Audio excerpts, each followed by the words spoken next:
Hi guys, welcome back to our mini blog. তো অত সুন্দর প্রাকৃতিক দৃশ্য দেখে এসে লাঞ্চ করার পর দিদিভাই আমাদের প্রত্যেকে একটা করে গিফট দেয়। সেই গিফটগুলোই এখানে আনবক্সিং করছিলাম। আর আমাকে কি গিফট দিয়েছে সেটা জানতে হলে আমাদের চ্যানেলে কিন্তু অলরেডি বড় ব্লগ আপলোড আছে, তোমরা ঝটপট গিয়ে কিন্তু দেখে আমাকে অবশ্যই কমেন্ট বক্সে জানিও। আর তারপরে এখানে কিছু রিচুয়াল হচ্ছিল, দেখতে দেখতে আমাদেরও বাড়ি আসার সময় হয়ে গেছিল, তাই আমরাও চটপট ব্যাগ গুছিয়ে রেডি হয়ে যাচ্ছিলাম বাড়ির উদ্দেশ্যে।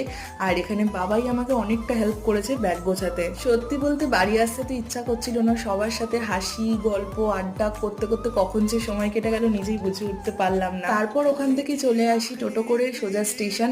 আর স্টেশনটা দেখো পুরো এখানে ফাঁকা, এতগুলো লাগেজ নিয়ে আমরা ছিলাম। আর এত ঠান্ডা লাগছে কি বলবো তোমাদেরকে, দেখেই হয়তো তোমরা বুঝতে পেরেছো। তারপর আমরা এখান থেকে ট্রেনে উঠে যাই। ট্রেনে উঠে অনেকটা সময় আমরা এখানে লুডো খেলেই কাটিয়ে দিয়েছিলাম। জানি না আবার কবে সবার সাথে দেখা হবে, বাট সবাইকে খুব মিস করবো।